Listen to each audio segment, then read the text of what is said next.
सहस्रो महेन्द्रायानृपृच्छते नारायणाख्य वर्माः तदिहैकमणा शृणु। विश्वरूप उवाच धौताङ्घ्रिपाणिराचम्य सपवित्र उदन्मुख कृतस्वाङ्गकरन्यासो मन्त्राभ्यावाग्यत शुचि।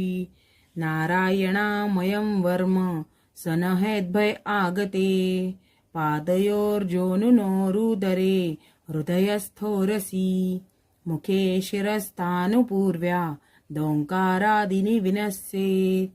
ॐ नमो नारायणायेति विपर्ययमथापि वा करन्यास तत कुर्यात् द्वादशाक्षरविद्यया प्रणवादियाकारन्त अङ्गुल्यगुष्टपर्वसु न सेद्रिय ओङ्कारं विकारम् अनुमूर्धनि।